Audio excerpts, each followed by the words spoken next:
ਹੁੰਦੇ ਹਨ ਨਾ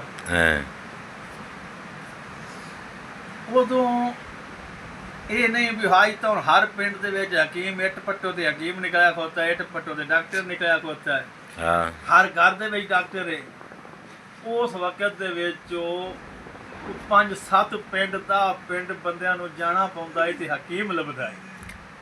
ਪੈਰ ਤੋਂ ਹਕੀਮ ਲੱਭਦਾ ਹੈ।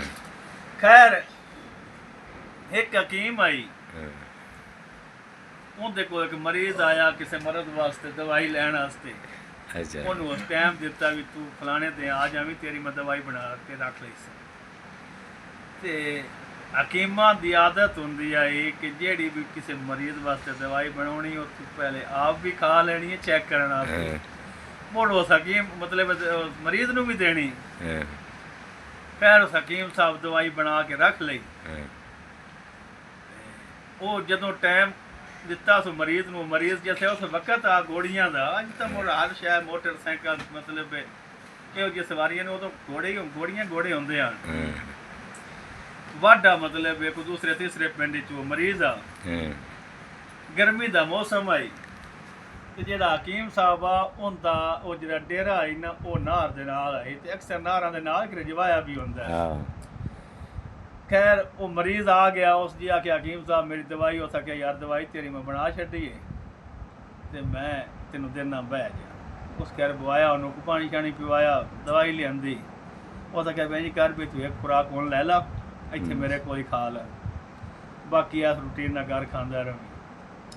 ਤੇ ਹਕੀਮ ਨੂੰ ਯਾਦ ਆਇਆ ਕਿ ਮੈਂ ਤਾਂ ਚੈੱਕ ਹੀ ਕੋਈ ਨਹੀਂ ਕੀਤੀ। ਉਹ ਇੱਕ ਖੁਰਾਕ ਉਹਨੂੰ ਜੇ ਦਿੱਤੀ ਤੇ ਇੱਕ ਆਪ ਵੀ ਖਾ ਲਈ। ਖੈਰ ਦਵਾਈ ਗਰਮ ਆਈ, ਉਹ ਬੇਲੀ ਘੋੜੀ ਤੇ ਬਹਿ ਗਿਆ, ਉਸ ਘਰ ਜਾਣਾ। ਹਕੀਮ ਤਾਂ ਮੁੜ ਉੱਥੇ ਆ। ਉਸ ਦਵਾਈ ਅੱਗ ਲਾ ਲਈ ਮਰੀਜ਼ ਨੂੰ ਵੀ। ਖੈਰ ਮਰੀਜ਼ ਸਾਹਿਬ ਵੇਖਿਆ ਵੀ ਉਹਦੇ ਖੈਰ ਸੱਲਾ ਹੁੰਦੀ ਕੋਈ ਨਾ, ਉਹਨੂੰ ਜ਼ਿਆਦਾ ਗਾਭਾਰ ਤੇ ਉਹ ਅੰਦਰ ਜਿਵੇਂ ਵਜੂਦ ਜਗ ਲੱਗ ਪਈ। ਉਹ ਹਕੀਮ ਸਾਹਿਬ ਨੂੰ ਵੀ ਅੱਗ ਲੱਗ ਪਈ, ਉਹਦੇ ਵਜੂਦ ਵਿੱਚ ਵੀ ਗਾਭਰ। ਉਹ ਉੱਥੋਂ ਉੱਠੀ ਜਾ ਹਕੀਮ ਸਾਹਿਬ ਤੇ ਨਾਲ ਦੇ ਨਾਲ ਆਈ, ਰਜਵਾਇਆ ਜਾ ਕੇ ਰਜਵਾਇਆ 'ਚ ਬਹਿ ਰਿਹਾ, ਪਾਣੀ ਉੱਤੇ ਸੱਟਣ ਲੱਗ ਪਿਆ ਵੀ ਤੇ ਆ ਕੀ ਬਣ ਗਿਆ।